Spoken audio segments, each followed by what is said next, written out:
Sinasite ko ang sarili ko na kaya nyo kami tinitira kasi nasa taas kami. At kaya kayo tumitira kasi nasa baba kami.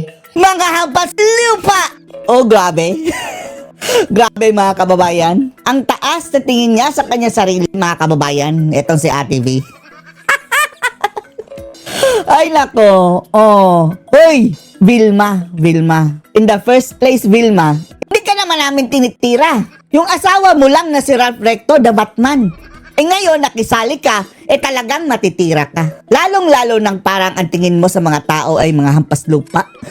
Di ba, ito rin yung pamilya mga kababayan na nangampanya, sina Ralph Recto, sila Vilma, pati na nga si Luis Manzano. Sumakay sa booth mga kababayan, naka-aircon pa. Open ha? May aircon mga kababayan, split type. Kalord. Grabe, mga hampas lupa kayo. Parang yan mga kababayan ang mensahe nila sa inyo. Wala sana kaming pakialam sa iyo, Vilma eh. Di nga namin alam nga, nag-e-exist ka pa pala. Umentrada ka, talagang matitira ka, Vilma. Talagang matitira ka. Ang dami na na-offend ba kababayan sa sinabi ni Vilma na kaya daw sila tinitira dahil nasa taas sila at nasa baba kayo. Mga hampas lupa, parang ganyan mga kababayan. Kaya kayo natitira, Vilma, dahil yung pinaggagawa ng husband mo ay pahirap sa sambayan ng Filipino. Hindi na nakontento mga kababayan na naglagay ng 12% VAT sa lahat ng mga bilihin. Pati na rin sa online mga kababayan na supposedly wala sana. Mga Netflix, Foodpanda, Grab, iba't iba pang mga mga kababayan, pati Diamond sa Mobile Legends. Nilagyan na ng VAT ang mga animal. Kaya kayo natitira. Yan ang dahilan. Tapos, sa pilitan na nga nagbayad ang taong bayan, ninanakawan pa ng mga buhaya. Diyos ko Lord. Oh, panoorin niyo po ha. Nasa baba kami. Yung dinimanda ng plunder, si Ralph Recto, nagalit naman si Ate V. Oh, nagalit sa Ate V. Sana si Ralph Recto na lang ang pinasagot mo, Vilma. Ay, Kaya daw grabe sila yun, ha? tinitira dahil, Mataas sila. oo, mataas sila. Wow. Oh, andun na sila sa pedestal. Sila yung tumitira, Mga mababa lang. bababa, oo. Hindi naman si Senator Marcos ang tinitira, di ba? Bababa. Hindi naman siya, di ba? Sino si Amy? Hindi ba't sinasabi niyong mababa? Ibang ba? Ito talaga. Ibang baba yun eh. Oh, Renato Babaloy. Damay pa si Amy. Tinitira doon. Hindi, iba naman na nagdimanda. Iba naman. Hindi sa kasabi nga. Kayo mga Kaya nasa ibaba, hindi yung mabababa. mababa. Mababa, oo eh. Mababa. Hindi naman si Renato ang tumitira sa inyo, Ate V. Hindi naman si Ivy ang nagdimanda. Pambira naman. Si Amy. Wag na si Amy. Hayaan na natin si Amy mga kababayan dahil at least tapos na ang mission niya. Hindi ko na tinitira si Amy mga kababayan dahil tapos na ang mission niya eh. Yun lang ang hiling ko sa kanya, i-confirman niya mga kababayan na adik sa BBM. Tumalima naman, go. Wala na ako masamang tinapay sa'yo, Amy. Basta wag ka lang mag-vice president at mag-presidente. Okay na kami. Ang nakakabahala rito ay ganito sila. Ganyan Ganyan ang tingin nila sa mga kumakalaban sa kanila. Mga bababatang uri. Tinitira sila dahil nasa mataas na pwesto sila. Andito kami, nakalipad kami sa taas. Tik, tik, tik, tik, tik, tik. Yung mga tik-tik pala mga kababayan, mga bisit. Mapanglait na siya. Mga vampira. Kalipad sa taas mga kababayan, sinisip-sip ang dugo ng bayan na pera. Ngayon. Ang tingin nila sa atin na manahampas lupa na manamatay gutom. Namatay na gutom. indio. Sisid nyo. Ayoko na makikita pagmumukha nyo rito. Nunca. Ba't Nunca. silayas kayo, Oo. Takot naman yun. Nakalimutan na yata ni Ate V, Grabe. na muntik na rin siyang maging mababa. Oo, di ba noon, nabangkarote yan eh. Opo. Diba? Dahil bankrupt naloko pala kay yan. Romeo Vasquez. Correct. Inagaw niya kay Amalia Fuentes. Baka hindi alam ng mga bata ito. Hindi, totoo ito. Ano yan? Yung mga nagdaan na mga kababayan. I-fact check niyo ako. Nalupog yan. Ano bang crap pala yan, mga kababayan? Nawala na ng pelikula yan. Oh, munti Tapos ngayon, mga kababayan, nagkapera lang. Ang baba na ng tingin doon sa mga ordinaryong mamamayan na apektado, mga kababayan, sa VAT ni Vatman. Walang pera na yan. Buti na lang nagbagandang loob si Attorney Esperidion Laksa. Na yung I-book mga siya producer, oo, di ba? Na tumulong sa kanya, mag-budget siya, tinulungan siya, binayaran unti-unti yung mga pinag-uutangan niya, kaya nakaangat siya. Then, nagkatagpo naman sila ni Ralph Recto. Oh, yan, mga kababayan. Tiba-tiba siya pag tatagpon na si Ralph Recto. Nakasalan niya, naging politiko, nadamay siya sa pagka-politiko ng mga Recto, nagkaroon siya ng pwesto. Biglang naging mayor. Mayor, Naging gobernador, di ba, Grabe. congresswoman. Lahat-lahat na. Ganun po, wag ganun ang tingin nyo, ha? Oh. Hindi po kayo tinitira dahil mataas kayo. Tinitira kayo dahil mataas yung halaga ng kinuha nyo sa PhilHealth. Actually, mga kababayan, hindi naman si Vilma talaga ang natitira, no? Expose na niya ang kanyang sarili, mga kababayan, para matira siya. Eto ngayon, natitira na nga. Be careful what you wish for, Vilma. Eto na. Natira ka na. Yun po ang dahilan, Ate V, ha? Kaya ka Ay, na, naku Ate naman, V. Ba't nagkaganyan ka? Mga tirada nyo. Ba't ka Naman nagkaganyan? alam nyo, lahat ng nasa taas, eventually, babagsak. Grabe. What goes up must come down. Yung mga nakatagpo nyo on the way up, yun din ang makakasalubong nyo on the way down. Yung mga nasa baba, yan na, ang nasa taas. Gulong ng palad lang yan, mga kababayan. At kung dumating ang panahon na andyan na kayo sa baba, Vilma Santos, sila naman ang magsabi ng mga hampas lupa, Eh, wag mga patay gutom malaki. Ako hindi ako sa inyo, Recto. Malamang sa malamang, mga kababayan, makukulong yan si Ralph Recto. Paabutin lang yan ng mga kababayan, 2028 ang kaso ni Recto. Siguradong kulong ang Batman na pwede yan. magmalaki. Maliit ako eh. Wala akong may pagmamalaki. Meron pala, pero wag na natin pag-usapan yon. Hindi lang malaki, mataba. Yung hita ko! Yung hita! Wala naman ako yung sinasabi. Yung hita ko. Okay. Yun ang sinasabi ko. Totoo na ba mataba? Bago, ewan ko ha, ito. Sinasabi na naman ni Pangulong Marcos, babasahin niya daw ulit. Ewan ko kung yung 4,000 na pages? Ay, nako, bangag. Ano na naman bang kabangagan? binabasa niya talaga o binobola na naman tayo kasi Nagbabasa, tapos first page niya, mga kababayan, natulog na. Tapos hindi pa naintindihan. sabi niya yung 4,000 pages daw noong 2025. Binabasa niya yung nagkanda loko-loko. O ba't may mga blanks? Binasa niya yung last page lang. Bago niya pilmahan, First and last. binasa niya yung pangalan niya. Opo, O bago, may yun balita lang. pa, ewan ko kung totoo ha, na hindi naman daw nagbabasa ng budget umattend lang ng concert, di nakatiis. Ala. O, di ba? At Umattend doon na concert. Budol talaga. katulad ng sinabi ko, mga kasama, Opo. yung 2026 budget, ganun din, di ba? Kaya nga sinabi ko, di na natuto. Hindi na natuto. Uhian na nga sila ng mga taong bayan. Hindi Opo. naman sa copy-paste, ngunit andyan pa rin, di ba? Sinabi natin yung mga top 10 na Opo. insertions na dati ang number 1 ay si Speaker Romualdez. Ngayon, ang number 1, yung si Speaker Bogie D. Ayan na. Bago yung Tumaba na, mga kababayan, ang buhaya eh. Kaya pinalitan ng another na buhaya na patatabain pa, mga kababayan. Walang hiya talaga itong mga bangag na ito. The same, kaliskis, mga kababayan. Swansing. O na silang nasa APRO. So, ang bagong saldi ko ay si Micaela Swansing. Ang bagong Martin Romualdez ay si Speaker, Bogie D. Bogie D. Bogie D. So, same thing pating. Saiting pating. Ay, nako, mga Or alamaling. say same thing buhaya. Ano kaya ang comment ng mga loyalista? Wala. Masyadong Sige, loyal. depensa nyo. Yan. Depensa Wala, nyo. no? Depensa nyo. Oy, pagtanggol nyo na. Ito mga loyalistay, mga kababayan. Ay, wala natin, no, kung mayroon pa ba? Kung mayroon man, mga kababayan, sigurado tayong may sira na sa ulo. Gunggong na lang mga kababayan ang magtatanggol kay Marcos. If ever wala kayong natatanggap, kung may natanggap mga kababayan, nakaka-benefit pa dahil nasa posisyon o tumatanggap ng pera, nabibigyan mga kababayan ng pera, naiintindihan natin na susuporta talaga sa mga bangag dahil kasabwat kayo sa salot ng gobyernong bangag mga kababayan. Pero yung walang natatanggap mga kababayan tapos sumusuporta pa rin kay Marcos, bunggong na lang ang mga taong ganyan. At dahil nga Mga adik, mga kriminal.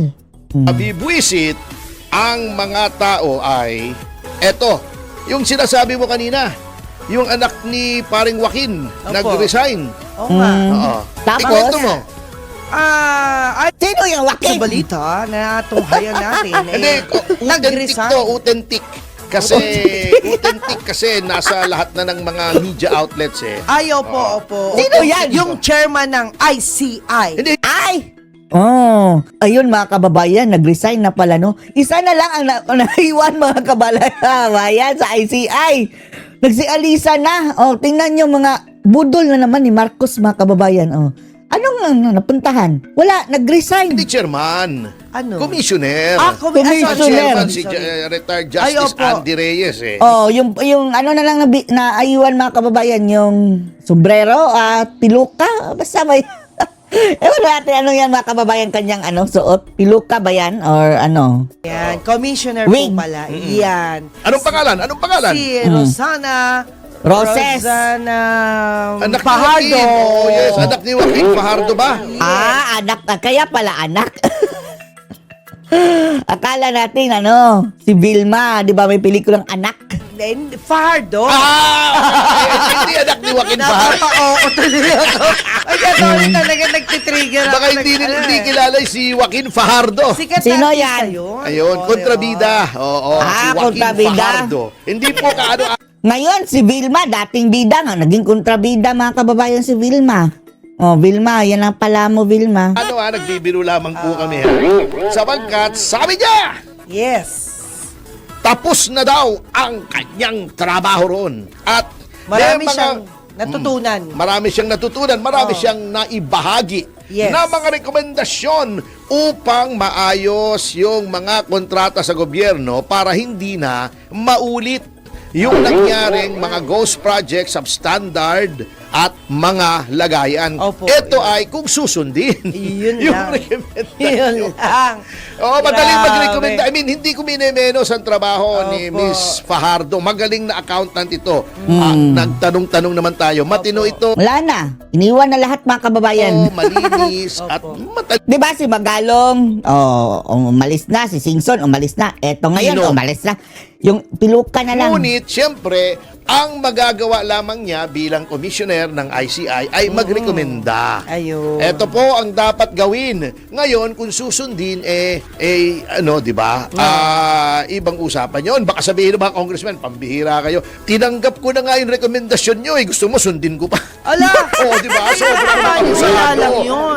Abusado ka naman gano'n, di Ay, ba? grabe naman. Nagbigay ka Sayang ng naman. rekomendasyon, kinuha ko, binasa ko. Gusto mo sundin ko pa? Kalabis na yun. Pero attorney, maganda yan. I-checkpoint natin kung alin yung nasunod sa mga rekomendasyon Oo, niya. hingi tayo ng kopya kasi sabi nila transparent sila, Opo, di ba? dapat ganun. Transparent na lokohan mga kababayan. At sabi niya, yun daw pag-imbestiga ay hahayaan na niya doon sa mga talagang marunong mag-imbestiga. Pero alam niyo, para sa akin hindi naman sa sinasabi kong hindi niya dapat gawin. Nasa sa kanya yan, siyempre. Diskarte niya yan. Ngunit, sana, since accountant ka, huwag ka munang umalis kasi through accounting, malalaman mo kung Wag, umalis ka saan na. nakuha yung pondo.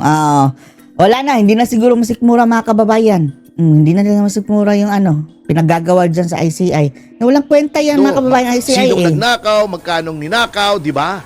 O sana yun ang trabaho niya roon. Kaya na, nabwisit na yata siya. Baka part yan sa plano para mga kababayan? Para masabotahe din ang investigasyon. Back to zero na naman. Tapos wala nang alam mga kababayan yung bagong mga investigador. And then, mawawala ng saysay mga kababayan ang na umpisahan. Mawawala ng saysay. Walang Yun lang. nangyayari. Nangyayari. So, ang natitira na lang doon, Di ba? Nag-resign na si Magalong kasi nabuwisit sa Malacanang. Opo. Hindi ka ba naman kung nabuwisit sa Malacanang o nabuwisit sa pagmumukha ni Claire Castro? Both. Yun lang. Number 2, di dating Secretary Bumantot pa tuloy si Magalong, no? Sa halip sa tingin natin mga kababayan, pasikat si Magalong eh. Ginagawa niyang stepping stone mga kababayan ito, at pagkakataong ito. Wala mga kababayan, bumantot si Magalong dahil nakikialam siya sa Davao City mga kababayan eh. Yung ginawa niya sa Davao, wala. Lalong bumantot. Season. Nag-resign na rin. Di ba? O health reasons. Pero alam nyo kasi, Health reasons. Bakit? 3 months ago, healthy ba kayo? diplomasya yan. Alam naman nating lahat yan. Akong galing sa gobyerno. Siyempre, ilalagay mo, thank you for the honor. It's been an honor to serve. Or kaya health reasons. Pero Health alam naman reasons. natin na may mga ibang dahilan yan. Yung health reasons, gastadong-gastado na yan. Gas na yan. Ang natira na lamang ay si Justice Andy Reyes. Bilang pinuno o chairman. Ano ba yung Tagalog ng chairman? Taong silya? Taong upuan. O yan. Oo, now, at si dating PNP Chief Asurin at si Attorney Hosaka na tagapagsalita lamang naman. Ano yung attorney, hindi pinapalitan kahit nag-resign siya?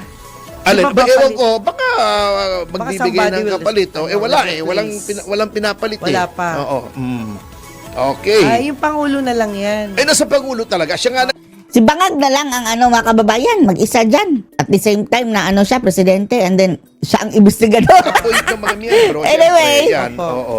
Bida-bida rin eh. Kasi nga, tingin ko, nakikita nila na ano bang ginagawa natin dito? Nag-aaksaya lang tayo ng oras, wala Yun naman lang. nangyayari eh. Oo. Totoo Kasi yun. kita mo, yung mga pangako kamuting Napapako. kahoy naman. Oo. Opo. Wala namang Pangako na pako. nangyayari. Opo. Kita mo, anong malaking isda? May malaking isda ba na ang yabang-yabang? Marami na daw makukulong mga kababayan, and then wala nang isang mga politician ang nakulong. Yun lang makalaban Pangulong nila. Marcos, bago magpasko. Opo. Ombudsman, siyempre, Nasira na. sinasabi lang niya, ine-echo lang niya yung sinasabi ng amo niya, bago magpasko, may makukulong ang nangyari. Dilis. Wala. Hindi naman, meron naman tamban. Tamban, yung ginagawa tinapa, yung sa Salinas. Sardinas. Malaki sa mga isang dangkal. Pero yung mga malalaki, yung mga balyena. Balyena, kagaya ni Dilima. Balyena ba si Dilima mga kababayan? Dugong si Dilima. Oo, yung mga pating ay hanggang ngayon ay pinoprotektahan pa. Magpapatuloy po ang ating Ang mukhang pating, no? Ayan sina mga kababayan, sina Percival, niwi na pating. pag-aaral mga magulang at mga kapatid sa pagbabalik ng Yes, Yes, Show! Pasyo! Mamaya na. Wala naman akong pinupula kay Ate V. Yun lang at Ate V.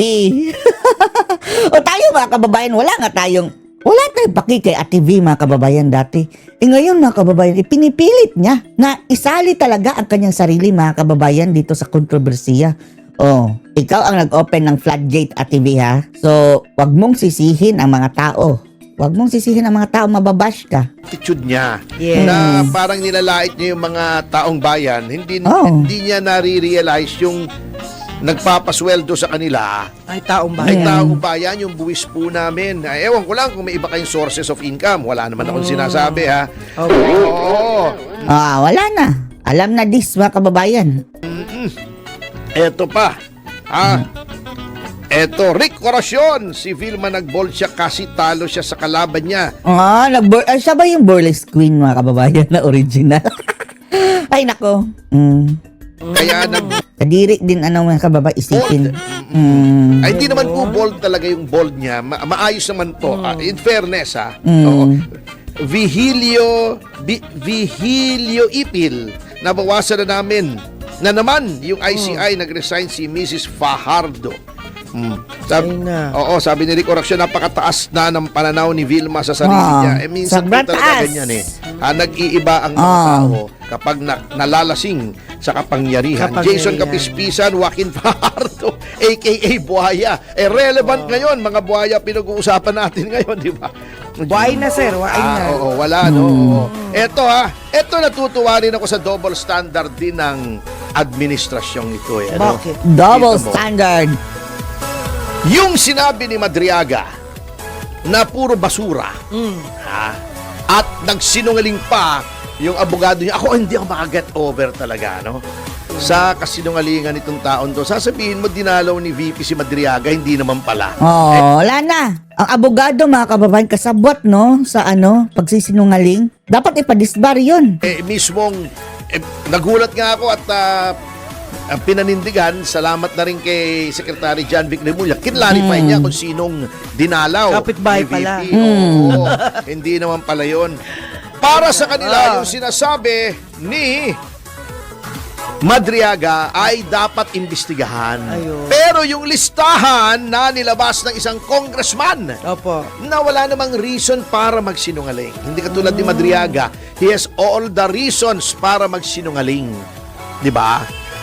Ang sabi ba naman yung listahan daw na inirelease ni Congressman Leandro Leviste ay hearsay. Alam mo, Auntie Claire, abuso mo na yung Grabe term na ka hearsay. Kung hindi hearsay, fake news. Yan ang bukang bibig ni Jablo Claire, mga kababayan Ang taong Jablo.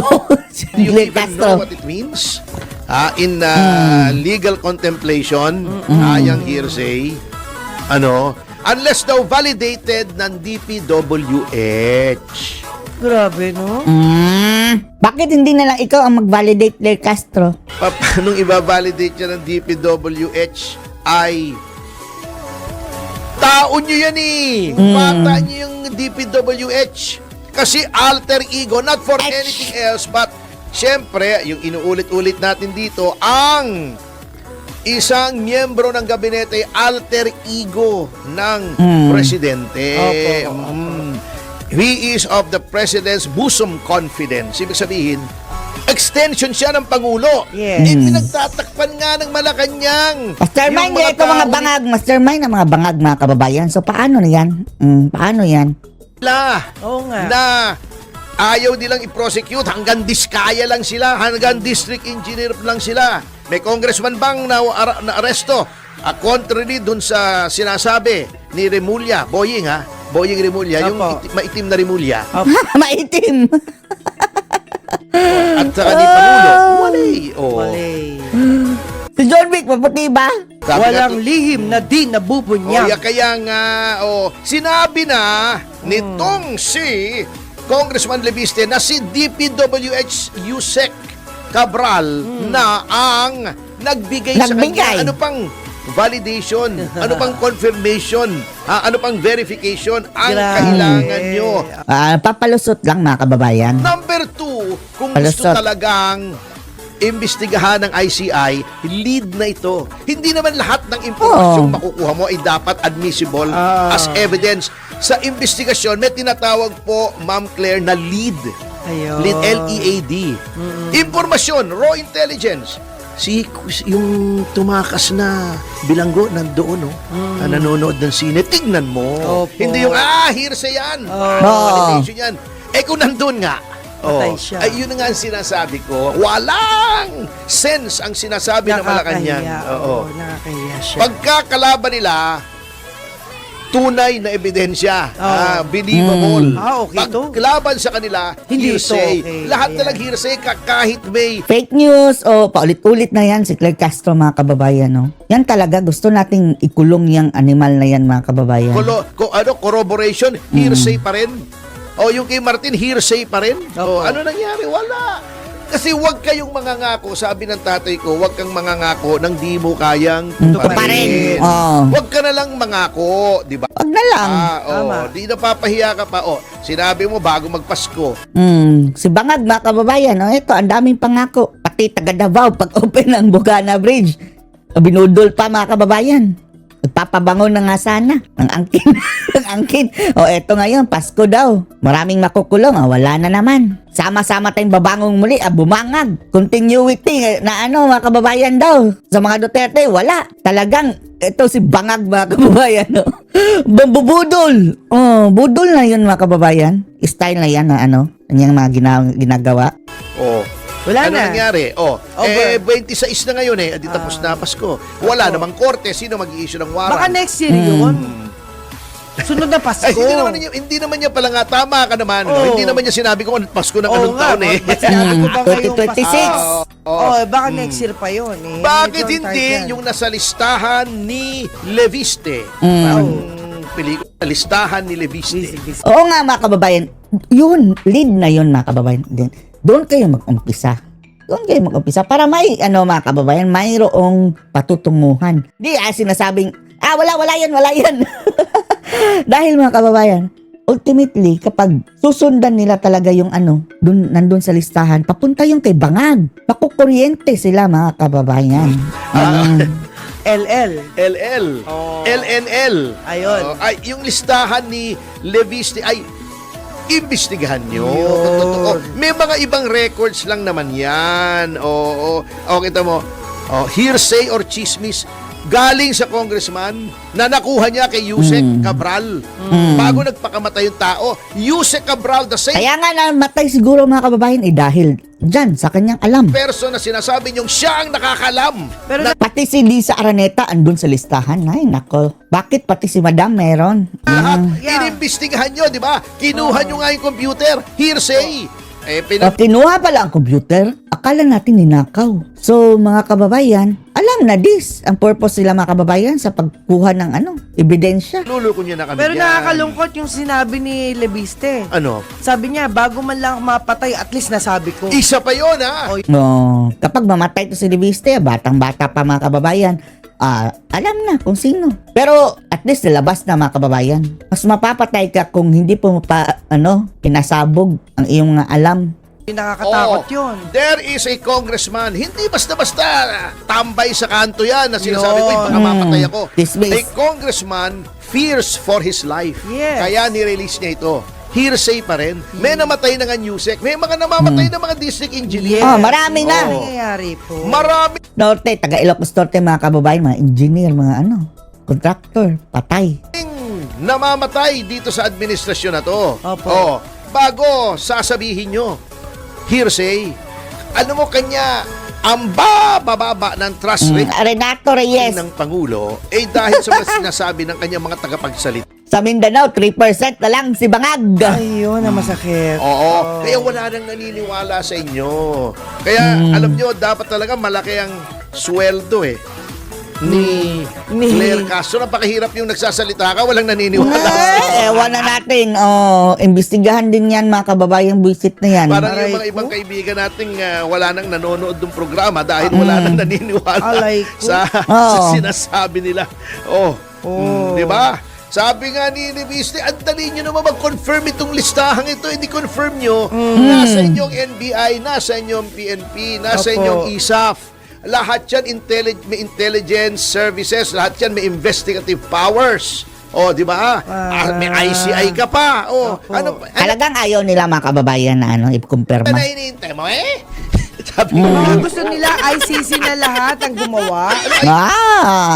Ipapadala na lang niya sa ICC. ICC, nasa Hague yun. Ayun nga gusto nila eh. ICC. sabihin, Baka naman mag-CC sila. Kasi Ano ayaw na nangyari? nga Oo nila dito eh, Hindi di daw ba? nag-work yung rito Pwede Yung si Bangag. Kaya ICC. Yun nga po Kaya sabi. ICC ang mangyayari sa kanila. Oh, I see. Oh. Oh, I Kita mo, see. tika na. Oh. Yes, yes.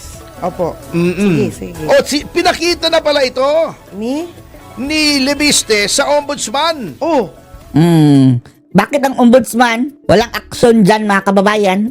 Di ba? Pero pagdating sa mga Duterte, kung ano mga kababayan, basta koneksyon sa mga Duterte, ang bilis! ba't walang Noong reaction? November 26 at sa ICI noong November Sa tingin natin, baka nag-activate ang leukemia. Baka lumala ang kalagayan ni Boying mga kababayan dahil wala na yung cure mga kababayan leukemia At nakadepende ang paggaling, hindi naman paggaling, pero yung improvement ng iyong health dyan mga kababayan, kung wala kang stress, magpapa-shortcut mga kababayan na itong buhay ni Boying Rimulya dahil sa ambisyon na kongresis, ang tawag dito, ombudsboying mga kababayan, ombudsman. Shortcut pa niyan, Boying. Baka yung birthday wish si Cara David, matupad mo. 18. Pero ano nangyari? Walay! Walay. Alam na Yan yan. ang danger pag bata mo, na bata ng nakaupong Pangulo, at sunod-sunuran at beholden at may utang na loob, Kasi pinilipit nga ang kanyang appointment, irregular ang kanyang appointment. Yun. Siyempre, lahat gagawin niya para makapagbayad ng utang na loob. Ayun. BS yung sinasabi ni Remulyang hindi siya tatanaw ng utang na loob. Hanggat kaya. Oo. Meron akong monumento sa Rizal Park. So mga naniniwala kay Remulla na hindi siya bata ni Marcos, merong monumento sa gitna ng Rizal Park, bebenta ko sa inyo. Murang-mura lang. Yung monumento ni Rizal, bebenta ko sa inyo. Kung naniniwala grabe ka kayo dyan, naman. ibig sabihin, madali kayong mapaniwala. Oto. Anyway, sa notang yan, mga kasama, ay hanggang Lunes. Andini pa naman ako sa Lunes, Yes! ay magbibigay daan na tayo sa susunod na programang Senyor Balita kasama si Doon! Nasino? Hindi true na sino. Do Olivar. Senyor Kumusta na si Do Olivar? Nakakatuwa yun dati, no? Si Nadro, mga kababayan, na panahon ni Tatay Digong. Umiwas na siya sa politika Pero pagdating siguro kay VP Sara, mga kababayan, kapag si VP Sara na, babalik na yan si Nadro. True na sino? Senyor Balita Ay, siya yun. Senyor Balita kasama si Senyor Bata pa yan Sino? Sino? Eto po si Atty. Ferdy, Mr. Sex Appeal Sex Tomasio. Appeal! Joby de Guzman! Iwan po sa iyo mga tagang Supil! inunahan mo ako Kasi tinignan mo ako, kala ko ako pag Nagagandahan ko sa iyo. Nag-aagawan na sila ng linya. Ay. Ay! Uy, magjowa ba kayo? Ay, may asawa ito si Atty. Topacio Partner lang, mga kababayan, sa Kinilig si Joby na nagagandahan ako na yun Take two! Bomb galing. Sir, take Kinilig si Joby. Appeal sa inyong pagnanasa. Magdanasa. two sa inyo mga kasalanan At titi mo, Recto, titi mo sa iyong kaisipan. Titi mo. Ito talaga, no? Double meaning, ito palagi, no? Makiapid! Sinasite ko ang sarili ko na Anong masasabi nyo dito, mga kababayan? Post your comments below.